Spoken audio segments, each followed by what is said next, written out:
Hello learners, welcome to Ecological Economics, that one of the course of postgraduate diploma in sustainability science. We are in this course from the last few session. In the last few session, we have talked about economic thoughts and ecology. When we are trying to understand ecological economics, we need to understand that conventional economic thoughts and that from the perspective of ecology.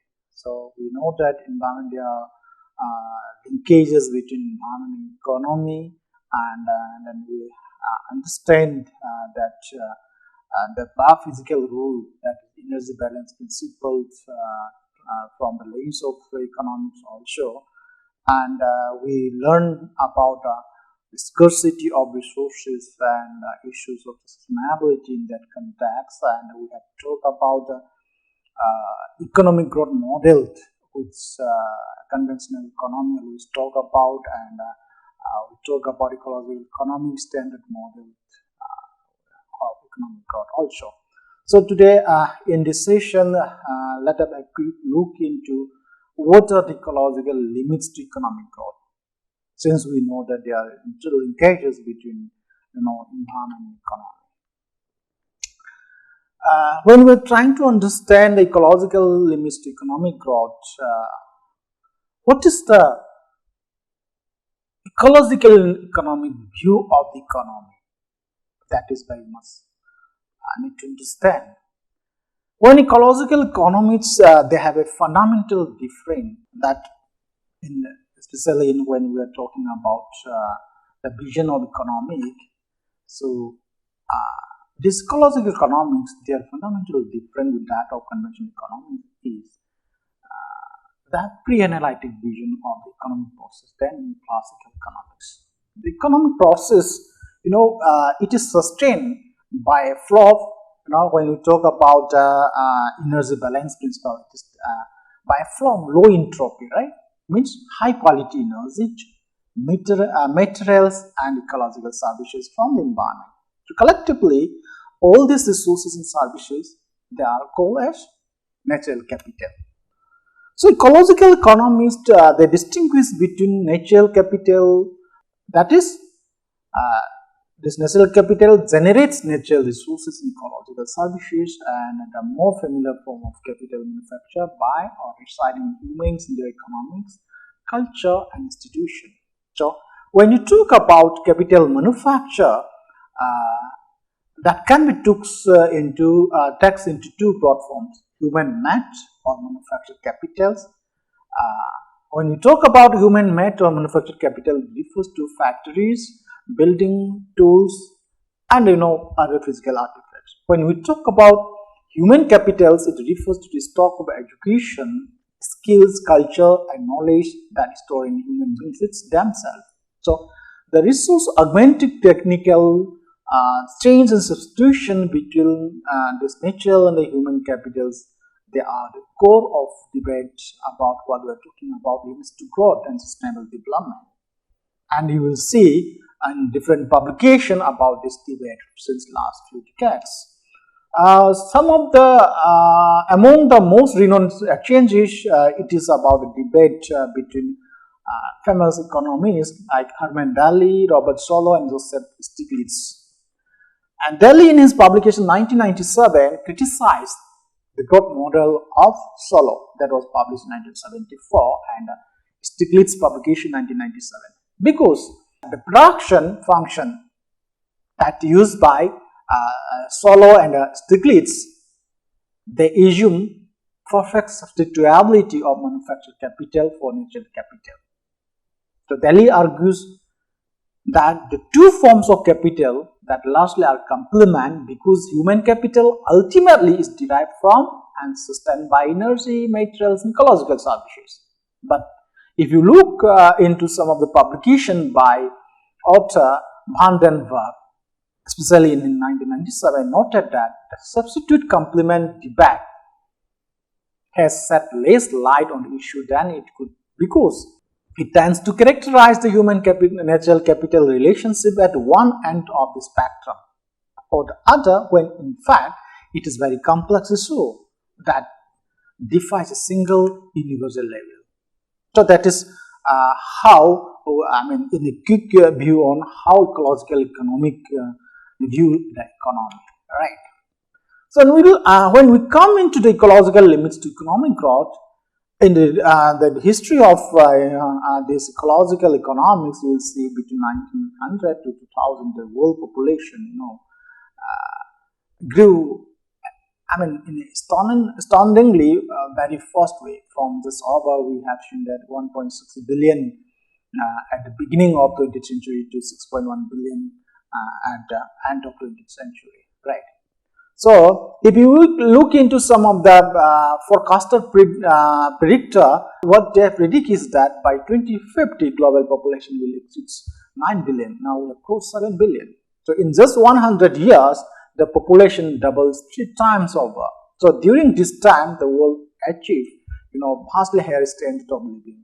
However, population growth occurs unevenly across the globe, with growth rates lower in countries with wealthy economies.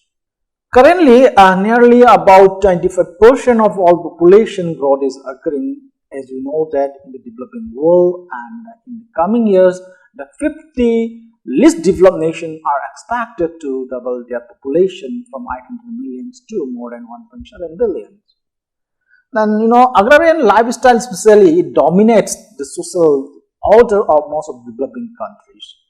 And because of this agricultural tasks, they are incredibly, they are labor intensive. So, for that, they need large family units, right? So, in this particular underdeveloped or developing countries, societies, children help generate wealth for the family, because many families operate on a basic subsistence level. 2 or 3 children simply cannot provide enough labor to accomplish the farm life's myriad and demanding tasks. So, restricted access to contraceptive, on the other hand, that is also seen. Then limited geographic accessibility to and inadequate funding of family planning, they also contribute to population growth in many of the developed and underdeveloped and developing countries. Like, women who may want fewer children, they might also be restricted from using family planning methods due to lack of education, cultural and religious values, or other adverse social pressure from family members. However, while the overall population today still continue to grow, developed countries are experiencing a lower rate of growth. In the other side, even negative growth is happening compared to other developing countries.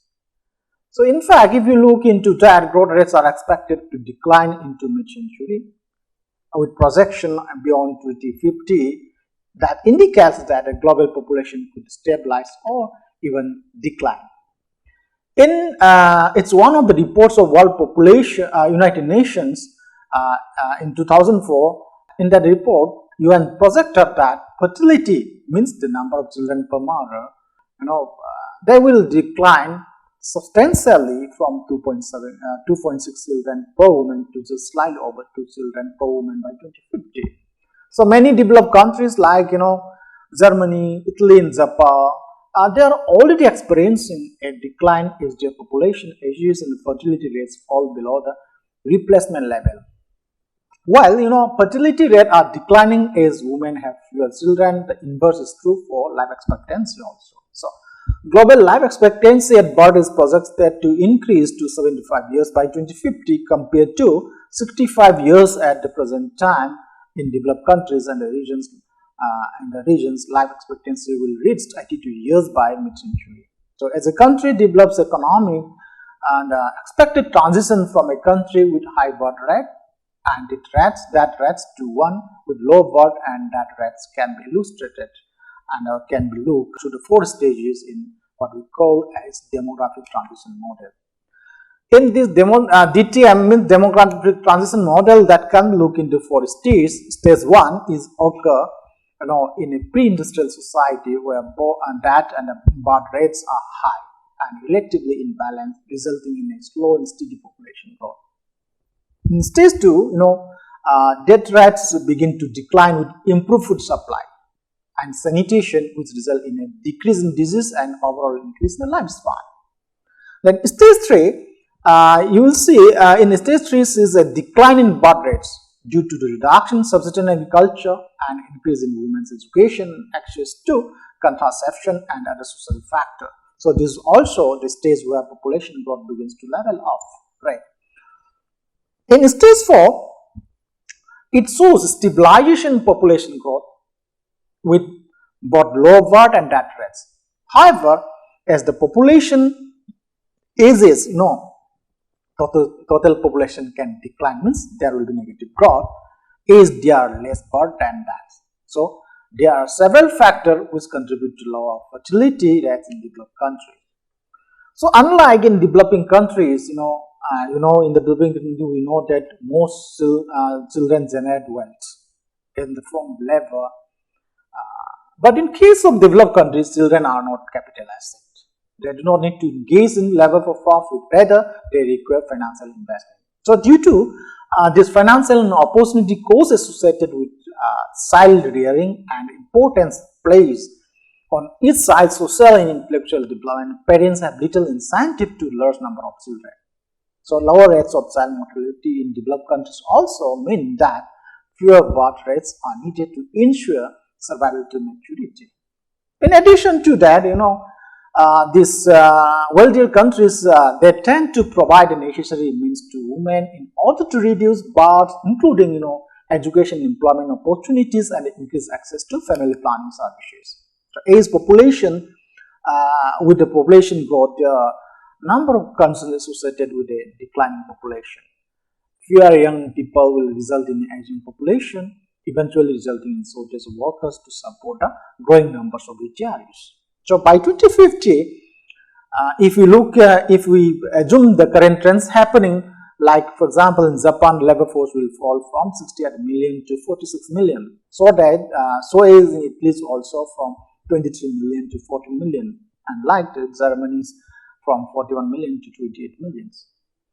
Then aside from likely decline in economic productivity, an aging population can also strain a national social security and pension system and have implication on a country's health budget due to higher elderly care costs. So, one potent remedy to regional population declines is immigration, which increases the population base by bringing additional workers into a country. So, immigrants are also often younger, as we know that, and they tend to have more children. So, government incentives to increase the rate of fertility within a country are also an option.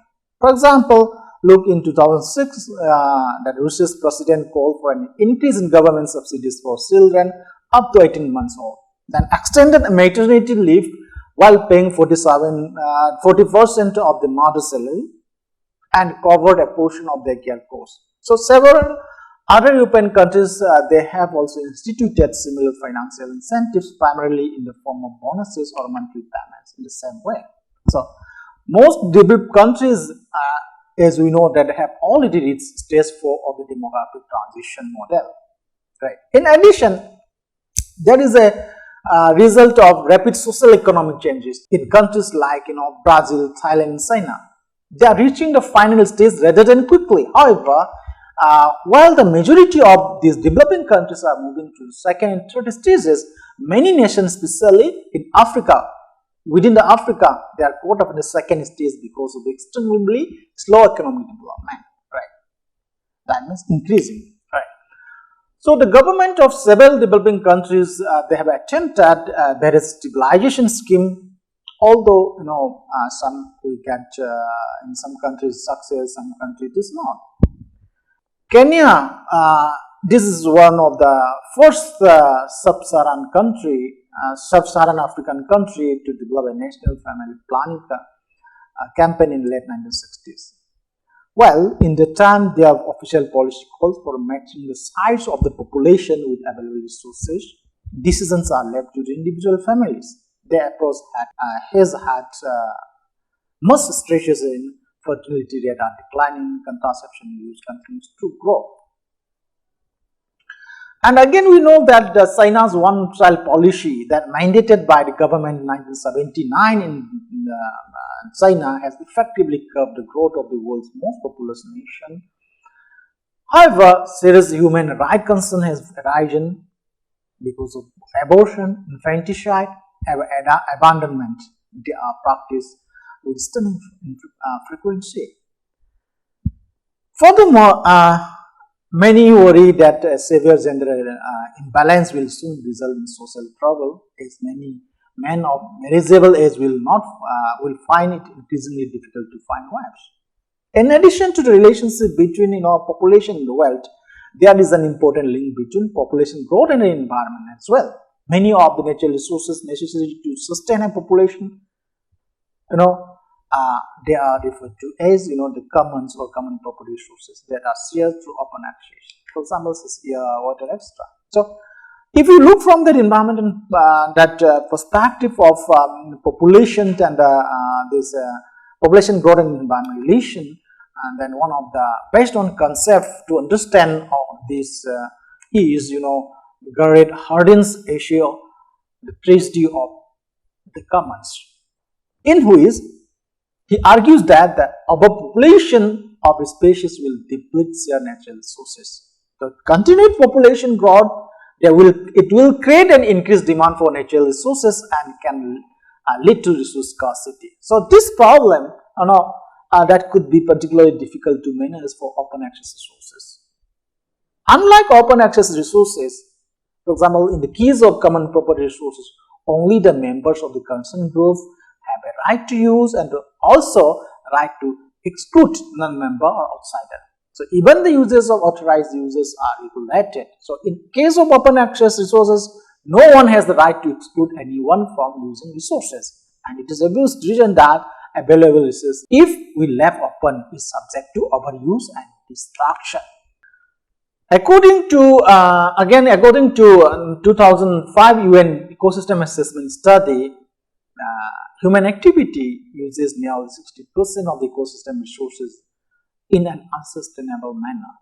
A growing population and that can result in a variety of environmental change, we know that, including an increase in greenhouse gases, emission, that have a direct impact to climate change, air pollution, water pollution, deforestation. When we talk about deforestation, then loss of agrobiodiversity. Again, due to this increase in population, the loss of arable land, which could diminish our ability to supply sufficient food. These are the concerns. The classic dilemma inspired by the work of, we know about Thomas Malthus' theory in the early 19th century, is that an ever increasing population will become a major concern if it reaches the limits of the Earth's carrying capacity. The maximum number of individuals an ecosystem can support without severe repercussions.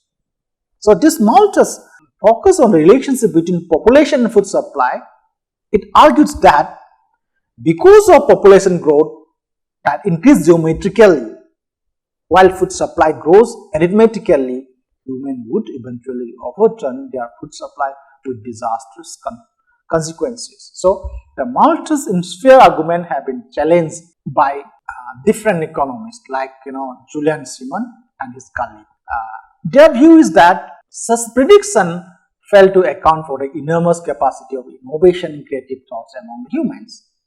Again, Simon argues that creativity is in fact a single ultimate resource processed by the humans. In practice, they point to increasingly productive agricultural practices, falling prices of limited resources like minerals and timber, great advances in food processing and distribution, and technological innovation, which allows for an increasing number of humans to enjoy material prosperity even as natural resources grow increasingly scarce.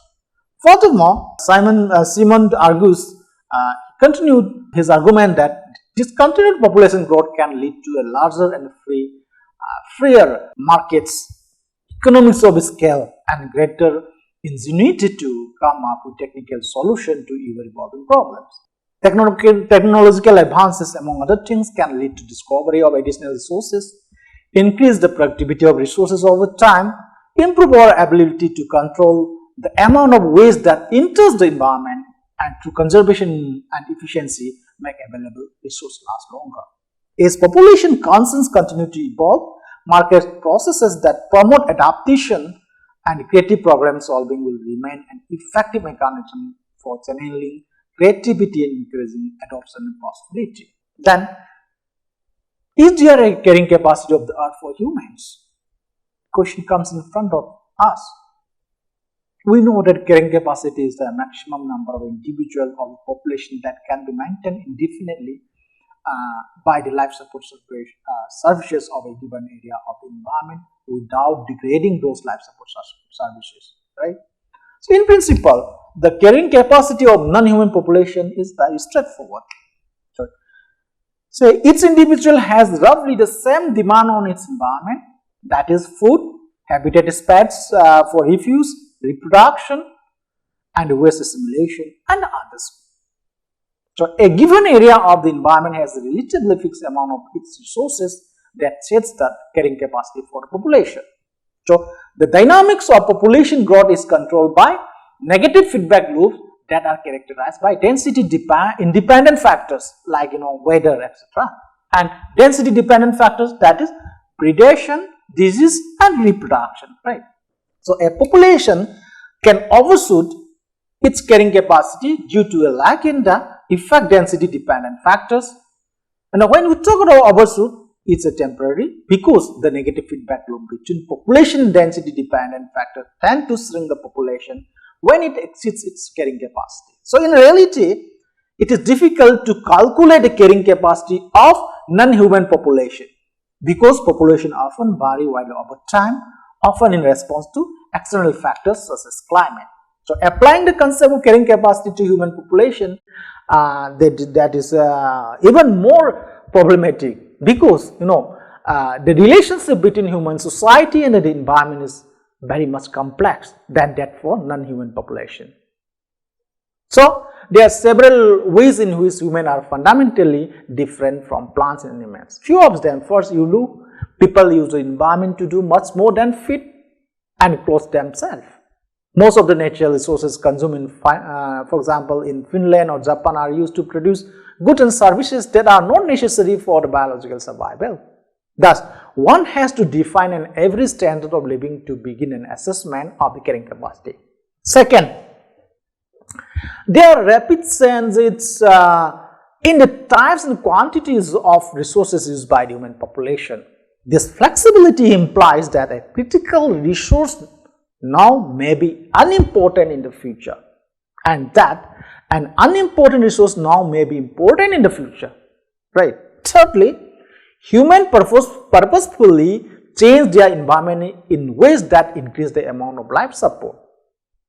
Agriculture, is one of the examples where we show our capability, right? Fourth, humans can increase carrying capacity by expanding the geographical extent of the environment from which they obtain the support. So, in this line, when we look into Japanese economy, it is often described as an economic miracle. The island of Japan is densely populated and has very few natural resources. Nonetheless, the people of Japan enjoy a rich lifestyle, drawing life support from environments scattered across the entire planet that produces their lifestyle. Almost all the paper and wood products used by Japanese come from the trees grown in Southeast Asia and oil are from Middle East. What are the indicators? We know that there are some issues of carrying capacity, right? The concept of carrying capacity and its limitation. What are the indicators and scale of carrying capacity?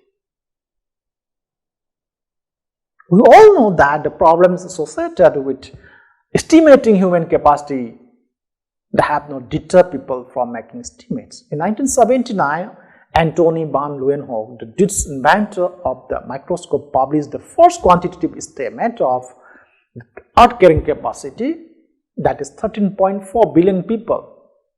Since then, since 1979, there have been many attempts to estimate global carrying capacity that ranges from less than 1 billion to more than 1 trillion people. The enormous range In STEAM, it is due to in part of the range of methods employed, depends on method. So this range from assume constraint from a single resource as well as food, assume constraint for multiple sources, mathematical curve find fittings of the population growth rates, generalization from observed population densities, and categorical assertion. So despite all the pitfalls, there are some indicators of the scale of human existence relative to the global environment. These indicators measures human consumption or appropriation of key global resources, environment and services. Examples like, say an example, humans are now the preeminent forces in many of the planet's material cycle. The release of carbon that is stored by fossil fuel combustion and deforestation, other biomass burning contributes to the increase in carbon dioxide concentration in the atmosphere.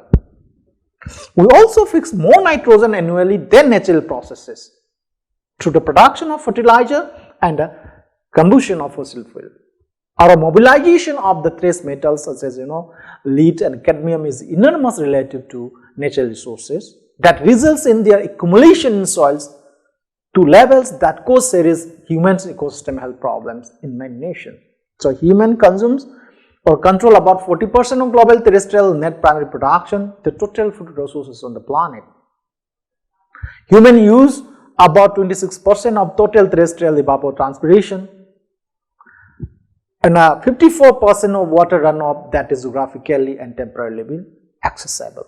So regional water scarcity is also happening, and that has direct impact on economic development, and these scarcities of resources and conflict are growing across the world, right? So human have we can say fully exploited or depleted 2/3 of planet's marine fisheries, as per report of Food and Agricultural Organization 1994. Chronic overfishing that has wreaked havoc with the ecological marine ecosystem and economics of local communities whose livelihood is based on this fishing. About 1/3 of the non-Iceland surface of the planet has been converted to human-dominated landscape that is predominantly cropland in picture. So the resulting loss of original habitat, this is also a major driving force behind the loss of biological diversity and with its ecosystem function. When we lost biological diversity, that is also directly related to, have impact on ecosystem function loss, right? Again, we know that there are global biodiversity assessment that is sponsored by United Nations Environment Program. As per few of the reports, they predict that the future rates of tropical forest loss corresponding to loss of biodiversity is 1 to 10% of all species in the next quarter century, right? So these rates of extinction would be approximately 1,000 to 100,000 times the average expected background extinction rate. We also discuss about all this in course 12 also. These numbers describe a population whose demand for environmental support which is largely relative to its environment. So with population and affluence on the rise, this demand will rise regardless of any efficiency gains won by technical improvements. Then what are alternatives? What do we have to do? Growth has to go. So we need to find out alternative models of production, creation of wealth and utility, right? So to evaluate the potential for sustainability and viability of policy for moving economic activity in that direction, so we need these growth models, and those growth models must account for the relation between human made and natural capital. So we also have seen that a number of models have been developed that begins to address some of those issues what we discussed, and some of the growth models are revised. When we are trying to develop a revising growth model, some questions come in our mind. First, does resource depletion limits growth?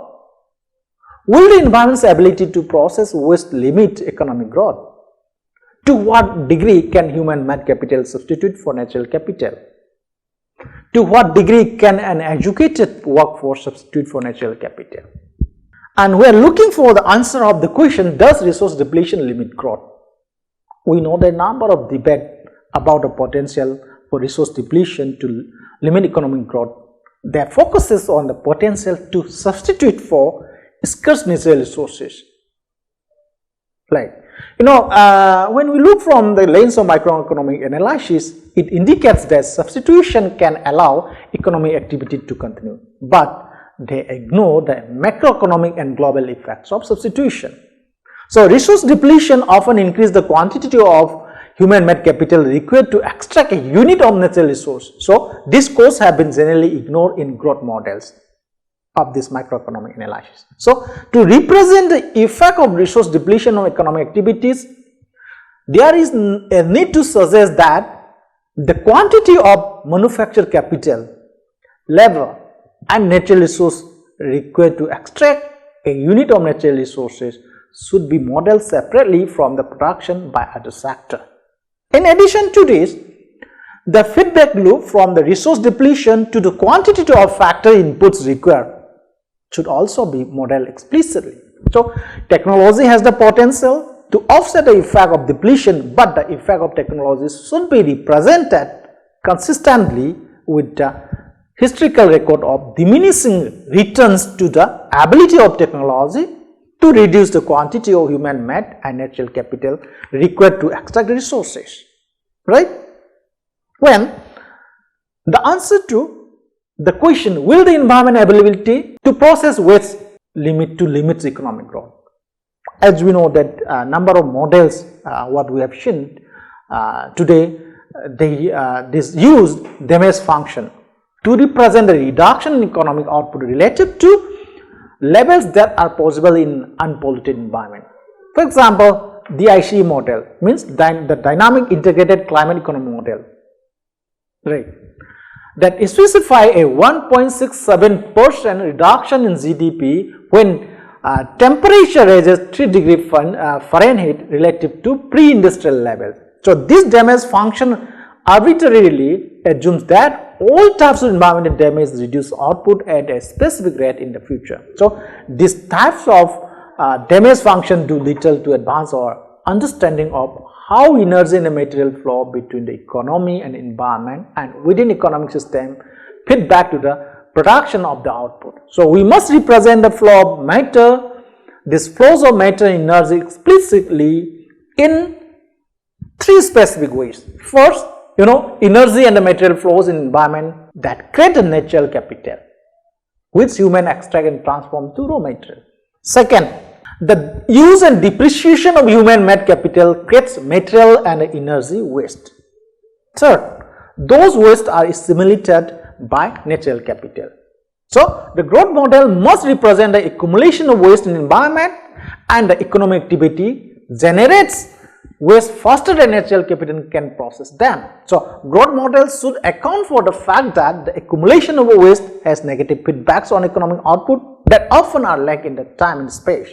So, the accumulation of waste material can reduce the productivity of natural capital as when ozone accumulates in the troposphere and depresses crop yield. So, this increases the quantity of human-made capital required to produce a given quantity of food. So, the accumulation of waste also slows the rate at which natural capital can process waste material, as when sewage reduces the ability of aquatic ecosystem ability to process the organic material. So, finally, the accumulation of this waste material reduces the productivity of human-made capital in intermediate sector, as when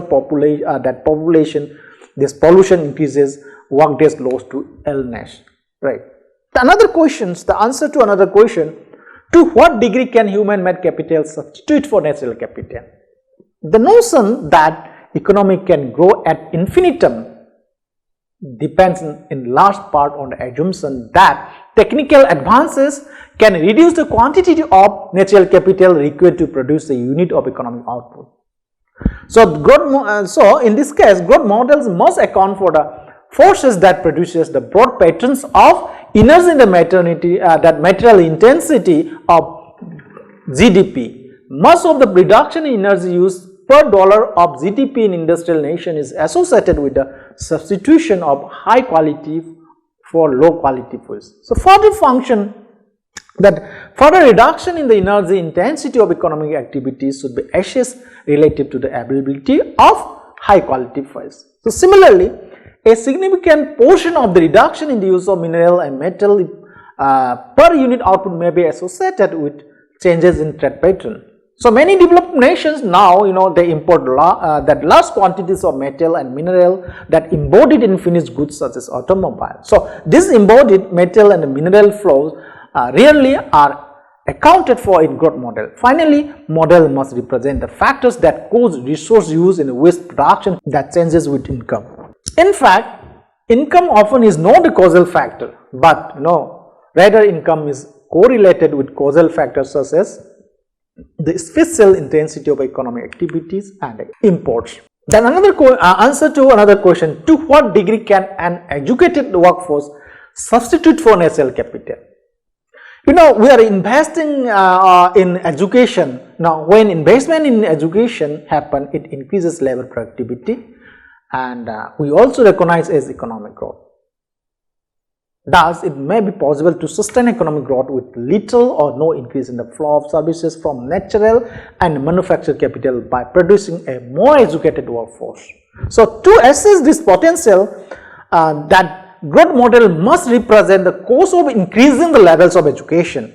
So, education consumes, considerable amount of natural and human-made capital. So, this cost may be small today, but they could become quite large over time. So, some models, if you look into some available models, they assume that the skill level of workforce grows steadily over time, but over a long enough time horizon, the cost associated with such an increase could become quite large. So, for example, what is the educational efforts required to increase the skill level a modest 2% per year over the next century?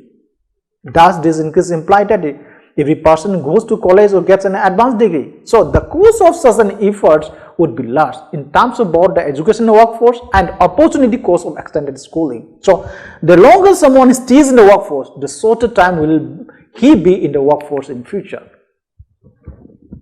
In the same time, we know the use of fossil fuels that had produced a major alteration of the planet's carbon cycle, and that has a major contribution to climate change. And we also know that fossil fuels are finite. World oil production, that will be peak into another 10 to, already we are in the peak, but it will be more dangerous phase after within this 10 to 15 years. And the coal will follow suit a few decades later that.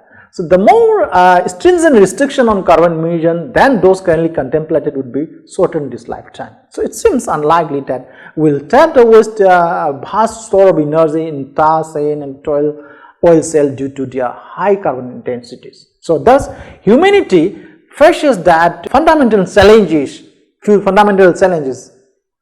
One is the need to replace fossil fuels with solar or other renewable resources based technology that have promethean qualities. Then there two qualities are very critical. First, the new energy technologies must eliminate or substantially reduce carbon emissions.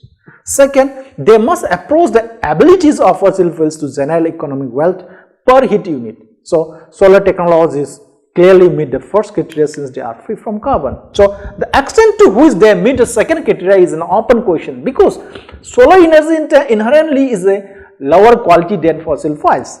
So, the diffuse nature of incoming solar radiation requires a significant investment of energy and materials to capture, collect and concentrate sunlight. So, this means that many solar technologies deliver a lower energy surplus than fossil fuels. Equally important, the substantial material scaffold that required to collect solar energy is made from fossil fuels. So, solar energy therefore currently is, we can say, parasite on fossil fuel system because they cannot reproduce themselves. So, many biomass based fuels such as ethanol are feasible recipes, but fail the test of viable technology because of low net energy yield and high environmental cost. So, on the other hand, some technologies such as solar parabolic collectors have become viable through innovations that improve their net energy yield. So, photovoltaic and wind turbine also exhibit significant technical improvement. So, the issue is whether a sufficient number of solar technologies can move from feasible to viable status in terms of their net energy return and whether they can be scaled up in time to offset the economic effects of fossil fuel depletion. So, if we summarize today's broad discussion, ecological limits to economic growth, in this discussion, we know that to guide the development of sustainable economies, we need two economic models that properly reflect the physical and ecological basis of economic activity and for the important feedbacks between the economy and the environment. Specifically, they must embody realistic limits to the degree to which we can substitute human-made capital for natural capital and account for critical role of ecosystem services as well as marketed natural resources. And this is not a pessimistic assessment because one can assume considerable potential for substitution between human and manufactured capital and among various forms of natural capital. So, some ecosystem services are an irreplaceable and complementary nature among the factors of production effectively limits substitution. So, the continual decline in natural capital around the globe and the resultant limits that nature poses for economic growth indicates that the need to innovate new solution approaches in managing environment and development. So, there is always ecological limits to economic growth. Thank you very much.